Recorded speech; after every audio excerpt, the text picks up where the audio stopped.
Hey, this is Brian with Cajun Cardboard coming at you from the great state of Louisiana with a brand new episode of a brand new idea, a little brainstorm that I had called 5 Hobby Questions, where we bring on some paragons of the hobby, some icons in the hobby. You may see content creators, you may see whale card collectors out there, you may see titans of the industry. And the first guest on 5 Hobby Questions, which is really a privilege and an honor for you, not so much for me, but it's Aamil Sarfani with the Slab Talk. He is at the Slab Talk on Instagram. He is Slab Talk on YouTube. He hosts a show called The Bounce with Rob, the sports card therapist, and they do fantastic stuff, produce fantastic content. Aamil, I was the first, your show was the first show I ever went on YouTube, podcast, or anything like that. And so I thought you should have the incredible privilege to be on this show that's going to be seen by tens of 20s of people probably at some point, called 5 Hobby Questions. Welcome to the show. Cool, man. Thank you so much for having me. I really appreciate it. I really enjoyed the show that you came on and you did with me. It was a lot of fun. It was one of the first interviews even I did as a content creator because I was just getting my feet wet. And so it was a lot of fun. I appreciate you coming on and having that conversation. I didn't really know who you were before that, but I learned of just what you collect and how cool your card collection really is. And I was like, all right, I got to get this guy on my pod because I think he's one of the biggest collectors I've ever met. So I appreciate it, man. Thanks for having me on yours. Absolutely. The topic of that show this is how long ago that was, right? The topic of that show is my 86 Fleer PSA 10 set, which I no longer own. So I've liquidated it, So that's how long ago that was. You were a baby content creator. I was a baby collector. I didn't know what I was doing, but you've gotten very proficient in this space, and you guys do a fantastic job. So I've always kind of admired your show from a distance. All right, let's get to crunch time here. It's called 5 Hobby Questions. The first thing I'm going to get you to do is kind of explain yourself in 10 words or less to everybody that's watching the video, who you are and how you fit in the hobby. 10 words or less. Can we do it? I'll try. That doesn't count. That doesn't count. Go. I am a Tim Duncan 90s cards collector and content creator. It's close. It's close. I'm going to give you a little wiggle room. That's close. All right. We kind of have an idea of who you are and what you do. You live in San Antonio, and obviously the Spurs are near and dear to your heart. You're one of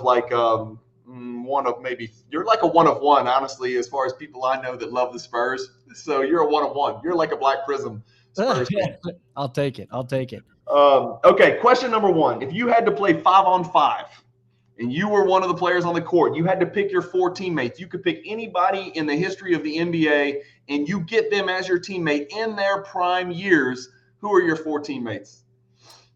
All right, you sent me this question. I was like, man, this is probably the question I spent the most time on trying to think about. I still don't have a good answer for it. I have such a weird team that has come on my team. So first of all, I play point. That's got to play point. I'm gonna have the rock in my hands, distributing to the guys. I'm a table setter. That's who I am. So I'll play point. At 2 guard, it's just too relevant right now. I got to have Steph on my team. Give me that. That finals is a lot of fun to watch. Legend. On the 3, I wanted to get kind of weird with it, and I picked one of the guys I just enjoyed watching so much. Maybe someone who didn't live up entirely to the potential, but just someone I enjoyed a lot. Let's go T-Mac. Yes. I'm just going to put him on the team, and then I want Giannis. And I'm going to pick guys that I actually watched playing. And then I wanted to put a Spurs guy, so I was thinking about either putting I don't want to go LeBron. I think that's too easy, but I do. Are you about to say Jakob Poeltl? I was going to say Jakob or even Nesterovic, Rasho. Way back in the day. No. I was going to put a Spurs player on it, but I think that's too easy because I think Tim Duncan's going to come up later on the show. So I'm going to put Kevin Durant at the 4 and Giannis at the 5. I love it. That's a nasty, versatile team you have right there. You got to. I don't know what kind of defender you are. But I know Steph's not an elite defender, but you may have some trouble defending in the backcourt. It depends on who your opposing point guard is. I got to see who you could check. It just depends on who it is. You better hope it's not Penny or Magic. Yeah. You're right. And I'm a scrappy defender. I'm like a Pat Bev type. I'm Yeah, of like a course. poor man's Pat Bev. I don't know if anybody wants to be that, but I think that's kind of where I fit There in. you go. There And you I'm gonna go. have like a 10.7 assist game.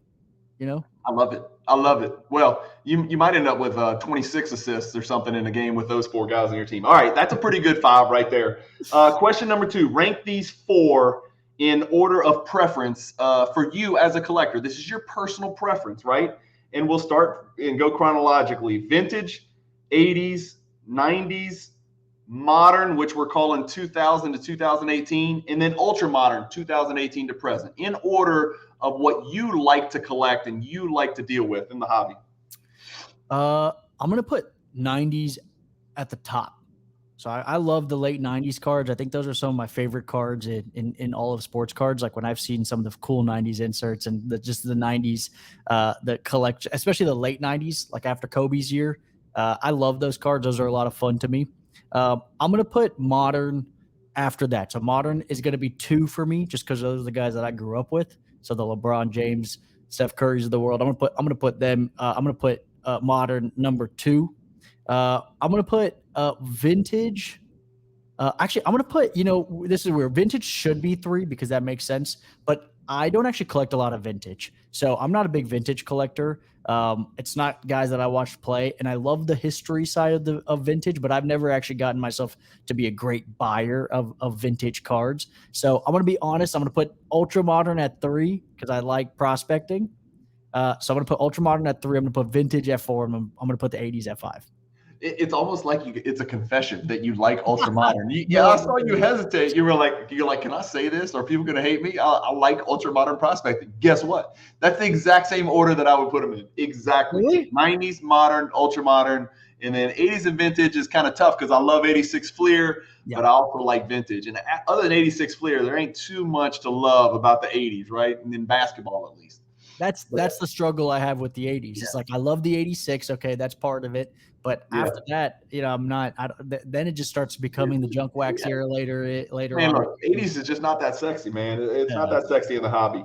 All right, question number three. What's your number one thing that you would change from the way it exists now, from the Panini to the Fanatics transition? If you could get in the ear of whoever that new CEO they hired is, Mike Harahan or Hanneman or something like that. I don't know. They hired a new CEO. I know Luber is the chief visionary officer. But if you could get in the ear of the new CEO and he gave you one wish, what's the one thing that you would change in this Panini to Fanatics transition that we're expecting? So for me, I think one of the most important parts is just to have more game worn, player worn material. I know that's difficult, but I think Panini is, especially as of late, has really just kind of given up on that. I think they've known that with just the licensing going to Fanatics and stuff, and so you start seeing the flawless stuff in the especially the national treasures, like the 2022 I can't believe stuff or 2021 stuff that just came out is not even player worn or game worn, and it's like that seems a little silly for what's supposed to be the best set of the entire year. And so I would love for them to get a little bit more authentic when it comes to that stuff. And then I would like to see a less of an emphasis on parallels and more of taking shots on cool new cards and sets and inserts, and just like I want to see some cool shots being taken there. I see, right now with Panini, it's so much parallel. Recycle. Yep. They're So many recycling. parallels. There's too many, and at some point, it's like it's not even fun to collect all the parallels because it's like 1 out of 25 and 1 out of 35 and 1 out of 49 and 1 out of 75, and it's like, all right, on and on we go. So I think those are the two things I would like to see. I don't know how much innovation we're gonna see out of Fanatics, and I'm kind of curious to see how digital cards and NFTs go. I wonder what their whole part of that will all be, but that's what I would like to see right now. You just warped my question. You chose two things. I know you wanted to talk about that. We could probably do a whole episode on that and talk for a whole episode on that. For 5 hours about that. The only thing I would change, if I had to choose one thing, print run, and that's it, because that encompasses all the stuff that we talked about. If you've got to get actual game worn jerseys, you're not going to get as many. If you cut down on the parallels, it's going to cut down on the print runs. Inserts need to mean something. What they need to do is take a look in the rearview mirror and go look at our favorite era that we just talked about, the 90s, and say, that's what everybody now wants. What did they do, and how can we replicate that? And the answer is shrink the print run, make inserts really tough pack pulls, and you're home free, man. That's a great answer to the question, though. There's a lot of uncertainty, and I guess we're all really excited about it. I'm gonna be optimistic until I have a reason not to be. That's just the way I'm gonna approach it. If you had to destroy one of these, this is a tough question. If you had to destroy one of these and they disappear forever, Instagram or eBay? Oh, this is a weirdly tough question as well. I'll tell you why. I know we're trying to keep this short, but I like this question. Sure. Instagram is how we all like communicate and build a little bit of community, and so I love Instagram for that reason. And so it's hard for me to say Instagram is the place I want to see go. But eBay, I like the idea of a centralized marketplace. Like, it's gotten a lot harder to buy cards with so many different options and so many different auction houses and everywhere to go look. So I like the fact that eBay is a centralized platform, but I think I will choose eBay because I do think there would be another like player in that world that would kind of take over that demand if eBay went away and figure it out, maybe even how to do it better. If we had to figure out a new platform, I think we would figure out one that's actually better than eBay and what they're doing, because they're just so broad in what they do. So I'm going to say eBay, because eBay could be better and their fees are crazy high. Agreed. eBay today means so much less to me than it did a year ago, and especially 2 years ago. The hobby's changed a great deal. I derive more pleasure out of Instagram than I do eBay. And to be honest with you, I can go find cards on Golden and PWCC and Heritage and Robert Edwards and My Slabs and blah, blah, blah. And I can find cards on Instagram, Aamil, for God's sakes. I don't need, so I'm with you. I'd kill eBay, right? And I'd keep Instagram. Last question. I know this is going to be a beautiful question for you. And every video that I've ever seen you do on YouTube involves TD, Tim Duncan. So I'm sure he's going to be part of this starting five, whether he belongs or not. Your all-time San Antonio Spurs starting five. Yeah, he's number one, and the joke on my show is that it doesn't matter what we're talking about. Tim Duncan gets mentioned. And I literally think there's been one show. We got through one show one time where Tim Duncan wasn't mentioned, and it was a weird text afterwards that I was like, okay, I think we did it. Yeah. And it's just silly because I'm a big Spurs fan, and I got to represent. There isn't really that many there aren't that many of us that are that loud. You got to fight for TD. You got to fight for TD. He deserves more hype and more attention. I agree with you. Yeah. So I gotta get Tim Duncan's for sure. He's the number one on that team. Okay. He's gonna be on that team. We're gonna go Twin Towers. We're gonna put David Robinson on that team too. Okay. And then I gotta get Manu and Tony. Because at the end of the day, I'm putting Manu back in the starting lineup. He's no longer coming off the bench. He's in the starting lineup. Okay. And then I'm going the Iceman, George Gervin. Oh, my gosh. I tell you what, do you harbor bitterness towards my man Kawhi Leonard? Yeah. Did you just Yeah, you left him off. Is that out of pure spite and bitterness, or you're really choosing Manu over Kawhi at the two? It's pure love at this point, man. The Manu thing is a love. There was almost Manu and Tony and Tim were like, all right, no doubt, those guys are like they're dynastic, so I'm gonna put them there on the starting five for sure. And then it was like the George Gervin it really should be like Manu or Kawhi. It should be Kawhi instead of Manu and leave George Gervin on there. Yeah. But then I was like, man, I'm gonna put Manu because that's a no brainer for me. He's just a glue guy, That's Hall of Famers. It's 6 Hall of Famers. Like, you're choosing amongst 6 Hall of Famers, and not even mention Artis Gilmore, right? Artis Gilmore was a Spur at some point, was he not? Yeah. Yeah. So, and then you still got good, you got great players like Sean Elliott coming through there and Avery Johnson, and still some really good players on that team. But I think I do harbor some resentment towards Kawhi. I noticed that. Yeah. Hey, that's okay. That's okay. It's your team. It's your starting five, right? It's your Spurs, however you want them to be, right? If he was still there, I bet you anything he'd be on your team. Yeah, no doubt. That's a fact. No doubt. And maybe one day DeJounte Murray is in this conversation. Am I wrong? He looks pretty good, man. Do you think DeJounte has that ceiling? I don't know. He's got the potential to be. I mean, we saw Marcus Smart get Defensive Player of the Year as the first perimeter player to get it in a very, very, very long time. If anybody else in the league has a chance to do and replicate, and by the way, I don't think Marcus Smart deserved it, and I think the finals exposed that. But if anybody else in the league at the perimeter position deserves, at least a look at some point in the future, he might not be there yet, but when he adds a little more to his frame, man, DeJounte Murray is a problem. He is a problem. And no offense to San Antonio, but he's kind of off the radar because they were just kind of meandering through the season. If they can put it together and put the right pieces in place, DeJounte Murray is the real deal. He's not going to be that 28 points per game guy, but man, he's going to be like Westbrook type numbers. I think that's just my opinion, and a better defender than Westbrook ever could be. Yeah, for sure. I love DeJounte Murray. I think he's going to be a great defender in this league. I think for him, it's all about the shooting because he's a good finisher. Actually, too. He's a very good finisher. Sure. He's got a lot of length and he's crafty around the rim.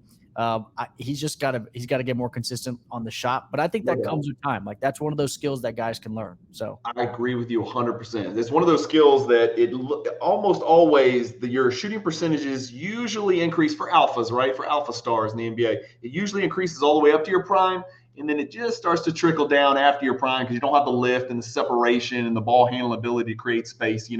So it's kind of crescendos at your prime and then comes down, and he's nowhere near his prime. And remember, he missed that year with the ACL too, so he's going to be all right. Well, that's a nasty starting five right there. And maybe that Spurs starting five would beat your starting five because you probably would not guard Tony Parker very well. Is that going out on a limb? Yeah, I mean, the truth is I'm not guarding anybody that well. I'm like 20. I don't want to guard Tony Parker either. No. He's a menace. They're too hard to guard. All of them are too hard to guard.